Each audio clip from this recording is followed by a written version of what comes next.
विश्व के कोने कोने में यूट्यूब के माध्यम से हमसे गुरु मंत्र लेकर वैदिक परंपरा में आगे बढ़ने वाले मेरे प्रिय शिष्यों, सज्जन और सन्नारियों, आज हम बात करेंगे नारद की। नारद ऋषि जो विश्व विख्यात ऋषि हैं। नारद एक ऐसा पात्र है जो सारी दुनिया के लोग जानते हैं। सृष्टि के हर युग में नारद दिखाई देते हैं। नारद आदि पत्रकार हैं, आदि भक्त हैं, आदि संगीतकार हैं और हर जगह इनकी उपस्थिति है। आज नारद के बालपन की बात करेंगे। जंगल में एक आश्रम, इस आश्रम में ऋषि मुनि रहते थे। वेदों का अध्ययन होता, हवन होता, कीर्तन भजन होता, शास्त्रों की चर्चा होती, गायों की सेवा होती। यहीं पर एक स्त्री सेवा के लिए रहती थी। सुबह उठकर आश्रम की सफाई, गौशाला की सफाई, हवन की तैयारी की औरत करती थी और साधु संतों की सेवा करती थी। अपना जीवन चला रही थी सेवा करके। तो इस औरत को एक बेटा पैदा हुआ जिसका नाम नारद रखा गया। नारद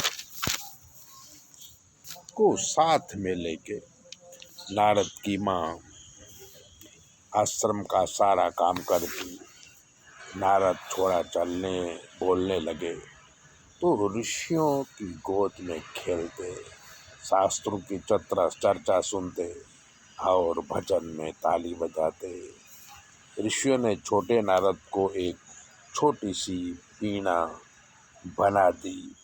भजन में नारद वीणा के तारों से सुर देने लगे। एक दिन नारद की माँ लकड़ी काट रही थी तो उसे सर्प ने दंश दिया और नारद की माँ की मृत्यु हो गई। अब नारद अकेले पड़ गए, पर माँ का उपदेश उन्हें याद था। माँ कहती, ईश्वर ही माँ है, ईश्वर ही पिता है, ऋषियों की सेवा ही धर्म है। माँ की बातें याद करके नारद ऋषि मुनि की सेवा करने लगे।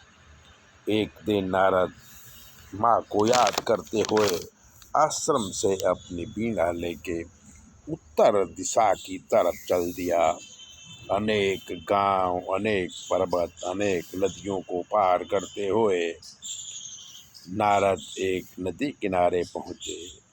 यहाँ का सुंदर वातावरण उनके मन को भा गया।